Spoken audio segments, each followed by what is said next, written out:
Hi folks, this is Captain Kraken. This video is going to be named Everything You Need to Know About Approach Shots. This will apply for any par 3, your approach shot on a par 4, approach shot on a par 5, anything, 100 yards, 150 yards.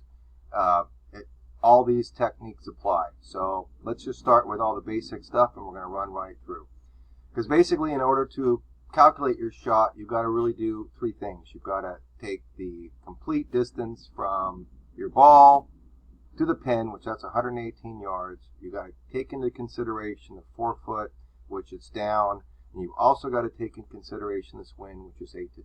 So let me tell you how I calculate all three of these things to decide what club I'm going to use and how much speed I'm going to use. Okay, and then ultimately how I'm going to decide what to do with this wind. So let's start with how I calculate the numbers first. I do this before I want to worry about my pin, because that's going to come second. So this is how I do it. I take the 118 yards because I have high trajectory clubs.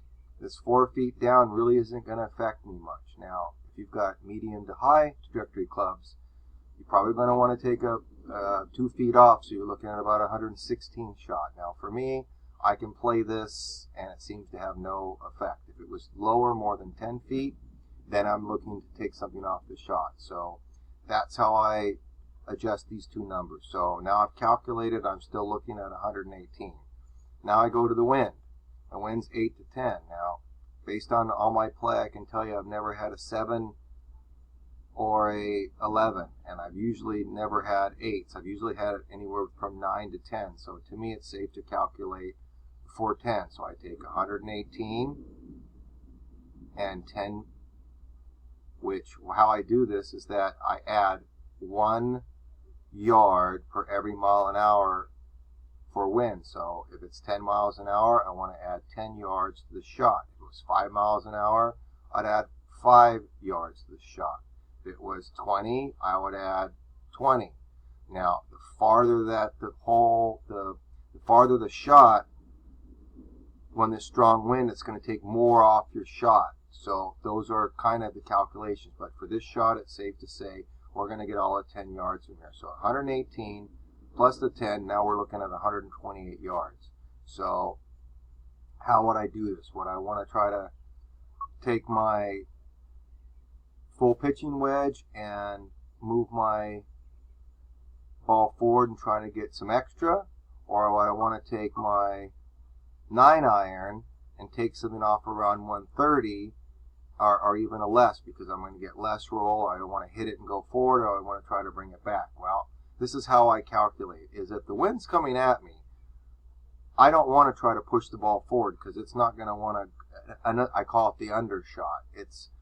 This is what I call the undershot. 25 yards, and I push it all the way forward, and it's under, meaning it's going to land short, and it's going to try to roll forward to the hole, which I can tell you, I can do this, but it's less control. I'd rather go past the hole, because you can see here with my finger, this is the short of the green. You never want to play short for this shot. You always want to play long, because if you play short, you're going to be having a chip shot, and you don't want that.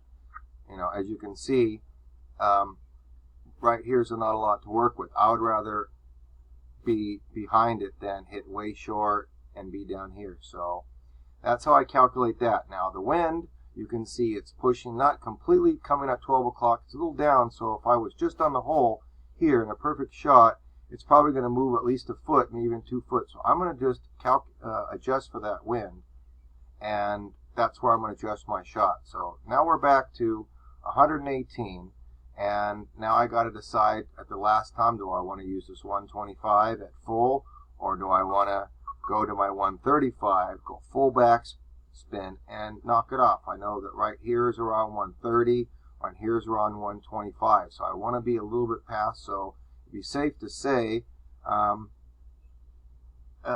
hit a 130 for this shot. So that's exactly what I'm going to do.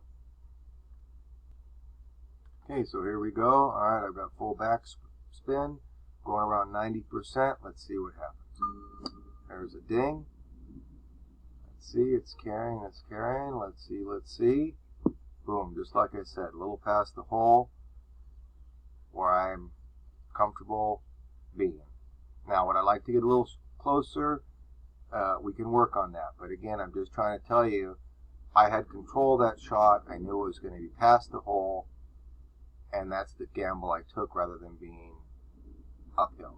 So now that we're on the green, we can do a little bit of green management. So how I handle the greens is, it's pretty simple. I'm going to tell you how I do my calculations first, and then I'll tell you how far I need to move my arrows to make the adjustments. Okay. My first thing I like to calculate is the actual speed, because it doesn't matter if I make it or not. I don't want to 3-putt. The key to this golf game is to never 3-putt. I really want to make sure I've got good control over my putt. So if I miss or not, I'm going to be very close, and I'm just going to be a tap-in. So this is how I calculate. We're looking at 14 feet. Now, if it was flat, I would be able to, kind of calculate on my bar right here, coming up to where I know my measurements are, and say I'm going to calculate 14. But because it's down, I have to take something off, because basically this is really a 17 going to roll. If I hit it for 14, it's going to roll about 17 feet. So I can't do that. I got to take some off for this 3 inches down, which, so I do is I deduct 3, so I'm now looking at like an 11-foot putt. Now, because I'm Tour Master, I'm normally at 11 speed, so if this was 11-foot putt, I could actually probably make it with a 10-foot stroke, okay? But because we're at very fast, even slower, I would have to actually add a little bit more. So it's probably going to roll more like a 12-foot putt. So now that I know it's pretty much safe, once I've calculated for a 12-foot putt, let's go ahead and start working on my break. Now you can see it's obvious that it's going to break to the right. Now how much? This is how we're going to figure it out. Now you can see this is all red around here, and this is not. So this is flat, and as it starts to come here, you can see this is where the downhill is. So here isn't going to break as much, but as soon as it starts going downhill and breaking, it's going to break a lot more and a lot radically. So what we want to do is adjust for that. So now I'm coming the backside. You can see clearly it's going to go down. If I didn't change it at all, I can clear, as soon as I hit it, it would go offline, and it would basically come down and land about stop here. So that's kind of how I calculate how my ball is going to roll. If I know it's going to kind of hit here, and I just watch the line, and I can see it's going to start taking off and then really go down and end about at least right here. So I'm looking at least that much. So if you want to calculate how much you need to move, I don't know how you calculate it, but this kind of works, because this is really close. Because remember, what you're trying to do is add and adjust for the break. So how do you do that? You've got to first know how much it's going to break. So you kind of see that's the line it's going to take, and it's going to down here. So now I'm going to apply the same effect. So I like to clear this out. I like to clear my flag. I like to move it out of the way. I kind of like to take a look to see what I'm looking at. I already know it's going to bend here if I don't adjust it. So where's my bends going to go? So I keep trying to see if I really put it here, would it do the break? Now, there's two things you have to notice. Now, you can see I'm not straight. I call this a crooked shot, because if you look at this line, you'll see my feet are on the line. So it's not, this is where you got to understand why you don't make a lot of these putts, because the game isn't perfect. You have to know how to adjust for stuff. So now I know I'm crooked. So if I took this line, it's not going to be right. I've got to go to this both view to see, okay, both these views are different. So I've got to, my choice is picking either the two views. This is going to be my view. So how I want to do it is this. Is now I want to calculate, this is my 14 feet. I don't want to now calculate for 15. I want to calculate for my original shot. 14 and 3 down, that's 11. So I want, and my shot, so I want to add a little bit, so I'm looking at about a 12-foot putt.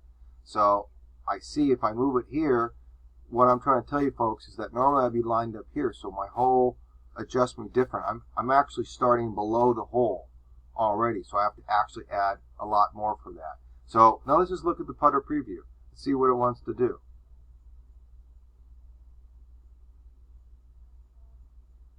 So I want to get 17, so let's go about right there. So you can see how much far past at 17. So that's way past. So let's go ahead and try to recalculate for that. Okay? So now we're going to end up seeing where that line is. And so that's where that line is going to be. I don't want to be past that line. So I actually want to be kind of inside that line, going for, what would we say, 11 feet. So here's my 5, 6, 7, 8, 9, 10. So we're going to go all at 10. So we're going to go about right to 10, a little bit more at 11. Here we go. Try to ding it a little past. And just fell high. Okay, so anyway, that's my first video on my approach shots and a little bit on putting.